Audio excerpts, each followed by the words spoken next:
Did you know one man defied colonial power, spent years in prison, and then led the fourth most populous nation to freedom? His name is Soekarno.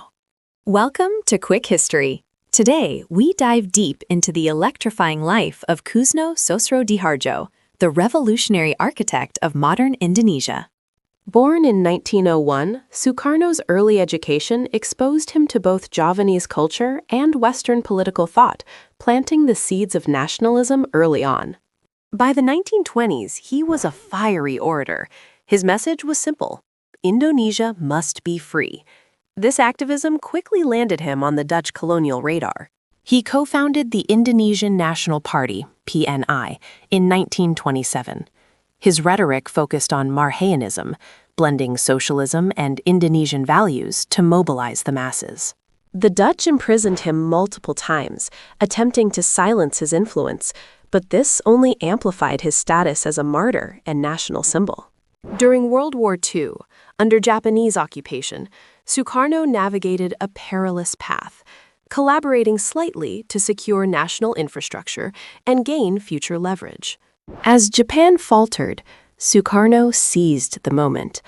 On August 17, 1945, he stood firm and proclaimed Indonesia's independence, reading the historic Proklamasi.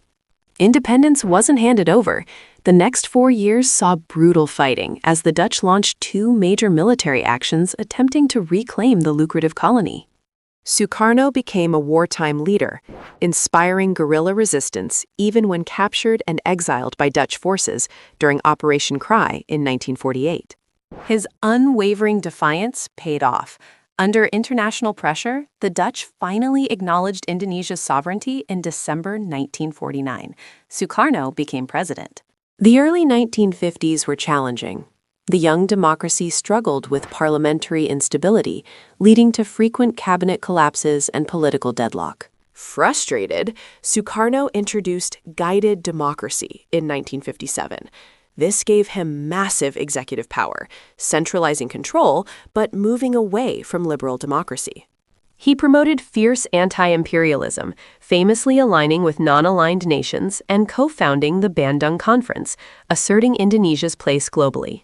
Domestically, his political focus shifted to the acronym NASACOM, Nationalism, Religion, and Communism, attempting to balance volatile internal factions.